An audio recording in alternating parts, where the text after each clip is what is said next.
What is up, guys? It is the Muddy Puddle Squad here. In this video, I'm going to be talking about do I regret selling my GameCube? And my answer is sort of. I sort of kind of regret, more regret than not regret. So I sold my GameCube a couple years ago. I sold it for $100. It came with a console, a matching controller, and a Lord of the Rings game, and a memory card. And I sold it for $100 a couple years ago. So do I regret selling it? Yeah, I would have to say more yes than no. And the reason why I regret selling my GameCube is just because the big reason, it was part of the collection. What I should have done is I should have just kept the GameCube and waited until I got a good deal on the one game I really wanted, which was Super Mario Sunshine.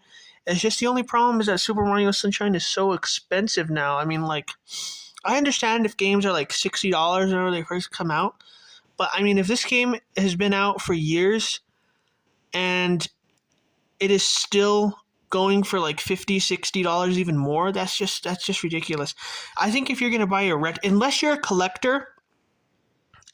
collector, if you're going to buy a retro game just to play, I would say an upper limit is probably $35, maybe $40, but it has to be really, really good. Like, if you're a collector, then I understand, yeah, you want to play it, but, that's the kind of thing I'm trying to figure out. Should I buy a GameCube for the collection or just to play it, or both?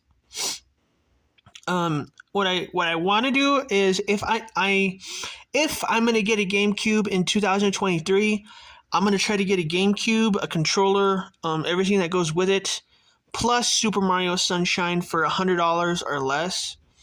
First, I need to get $100. That's the biggest problem. But yeah, if I were to buy a GameCube in 2023, it's probably not going to be until late 2023. But yeah, that's just the one problem that I have with the GameCube, is that the games are just way too expensive for it. Like, Super Paper Mario's over $100. And you could just buy Super Paper Mario on the Nintendo 64 for like $90. I know that's not that good. I know that's not that good of a price drop, but I mean, you could just, a lot of the same games that are on the GameCube, you could buy them on the Nintendo 64, the PlayStation 2, or the original Xbox for much cheaper than what they are on the GameCube. And the GameCube is the worst selling console of its generation. I actually looked that up. I was doing a little bit of research before I made this video, and I'm pretty sure it's the worst console for its generation. So I think, I don't know, it's on my priority list. It's not very high on my priority list, but it kind of is on my priority list to get another GameCube. I don't know. Now that I have like all the other stuff I want in gaming, most of the other stuff that I want, it's kind of looking at it to be a possibility again. If you guys didn't know this, and I didn't know this until recently, the GameCube actually released in 3 colors in the United States. I had the black one, but there's the silver one. There is the indigo one. I'm colorblind, so I can't see what color, if that's blue, purple, I don't know what color that is. But there is the indigo GameCube, and then there is a black GameCube, which is right there, the black GameCube.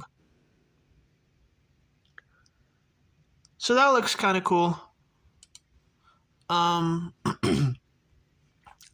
I kind of think that the silver one, I think I want the silver one. The silver one looks really cool. Like, it just kind of reminds me of something like out of like, I don't know, like something from the future. It just looks really cool. If I'm going to get a GameCube, I'm going to want it to be the silver one. I'm not saying that I'm going to rule it out, but I'm saying that it's a possibility. If I could find really, really good prices for them and I have the money, I would definitely buy a GameCube in 2023. The only problem about this is just these insane prices. So the first one, that's $8.99, because that is the Japanese version of Super Mario Sunshine. Yeah, so that's the only problem, is that that's the Japanese version of Super Mario Sunshine. That's why it's only $8.99, because you need a Japanese system to play it. And you can't play a Japanese system in America unless you actually have like a lot of like stuff. Like, you need a power converter and all kinds of other stuff. I don't really understand how that works. But look at that, $44.95. That's actually not too bad. And that's even complete. I don't really care about the manual, because you could just download manuals online.